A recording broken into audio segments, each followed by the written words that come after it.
രാമൻകുട്ടി ഒരു കർഷകനായിരുന്നു. അവിവാഹിതനായ രാമൻകുട്ടി തന്റെ മക്കളെ സ്നേഹിക്കുന്നതിലേറെ മരങ്ങളെ സ്നേഹിച്ചു. പെട്ടെന്നാണ് രാമൻകുട്ടി ആ കാഴ്ച കണ്ടത്. വഴിയിൽ ഒരു ജാതി മരം വീണ് കിടക്കുന്നു. രാമൻകുട്ടി ഒട്ടും അമാന്തിച്ചില്ല. ആ മരം പൊക്കാൻ ശ്രമിച്ചു.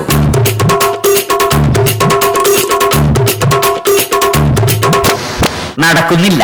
പിന്നെയും പിന്നെയും പൊക്കാൻ ശ്രമിച്ചു.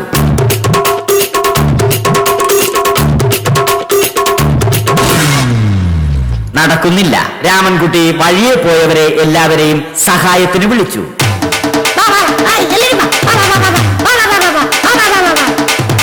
ആരും വന്നില്ല. അവസാനം കുടുംബശ്രീ യൂണിറ്റിൽ തൊഴിലുറപ്പിന് പോകുന്ന പെണ്ണുങ്ങളെ സഹായത്തിന് വിളിച്ചു.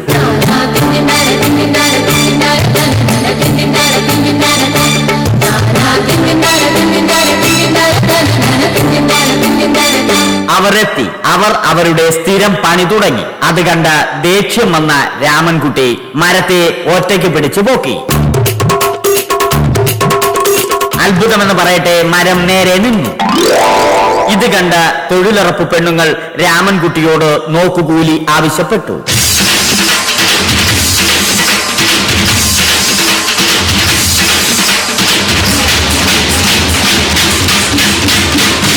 പോക്കറ്റില്ലാത്ത ബനിയൻ ധരിച്ച രാമൻകുട്ടിയുടെ പോക്കറ്റ് വരെ കീറിയിട്ടാണ് പെണ്ണുങ്ങൾ പോയത്.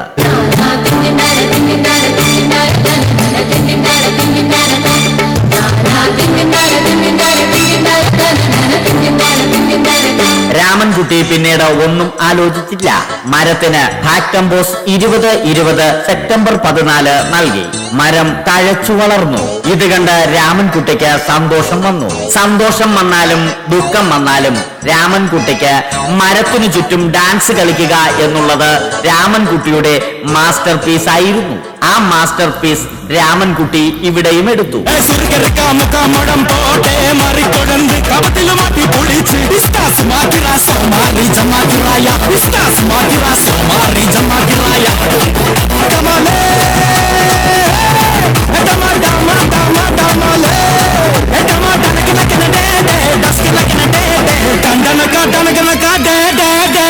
രാമൻകുട്ടി ദൈവത്തോടായി പ്രാർത്ഥിച്ചു.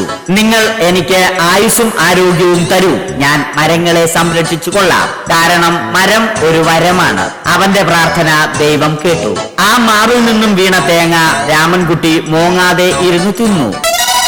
അപ്പോഴാണ് രാമൻകുട്ടി മറ്റൊരു കാഴ്ച കണ്ടത്. രാഘവൻ വരുന്നു.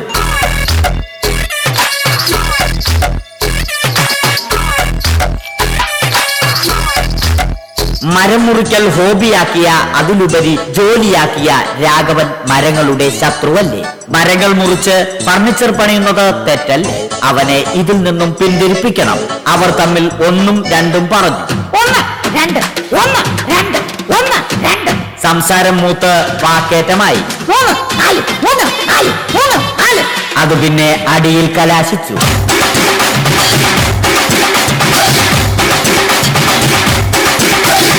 നല്ല മനസ്സിന് ഉടമയായ രാമൻകുട്ടി കംപ്ലീറ്റ് അടിയും പാരിക്കൂട്ടി. ഒടുവിൽ രാമൻകുട്ടി സർവ്വധൈര്യവും സംഭരിച്ച് രാഘവനോടായി അലറി. മനസ്സലിഞ്ഞ രാഘവൻ രാമൻകുട്ടിയെ അരികിൽ വിളിച്ചു. കൈവാക്കിന് കിട്ടിയ രാമൻകുട്ടിയെ രാഘവൻ ഒട്ടിറൊട്ടിയാക്കി മരത്തിലൊട്ടിച്ചു.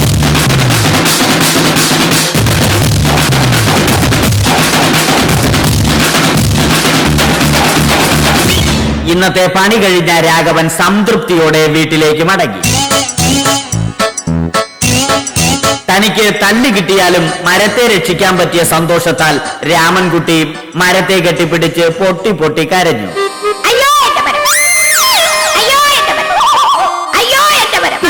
കാരണം മരം ഒരു വരമാണ്. കെട്ടിപ്പിടിക്കൽ ഏറ്റുവാങ്ങിയ മരം നാണം കൊണ്ട് ചില്ലകൾ താഴ്ത്തി.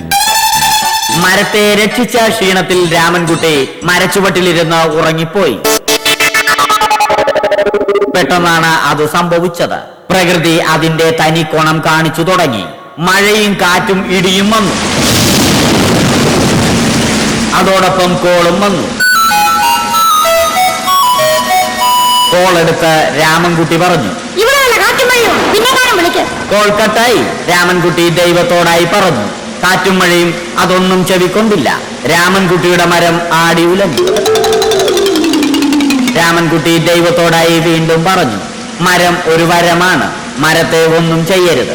വരം കിട്ടിയതുപോലെ രാമൻകുട്ടി തന്റെ ചൂണ്ടുവിരൽ കൊണ്ട് മരത്തെ താങ്ങി നിർത്തി. ചൂണ്ടുവിരൽ വളഞ്ഞ് ചൂണ്ട പോലെയായി. ഇനി മീൻ പിടിക്കാൻ കൊള്ളാം. അവസാനം സംഭവിക്കേണ്ടത് സംഭവിച്ചു. രാമൻകുട്ടി അടിയിലും മരം മുകളിലും. അന്ത്യശ്വാസം വലിക്കുന്നതിനു മുമ്പ് രാമൻകുട്ടി ദൈവത്തോടായി ഇങ്ങനെ പറഞ്ഞു,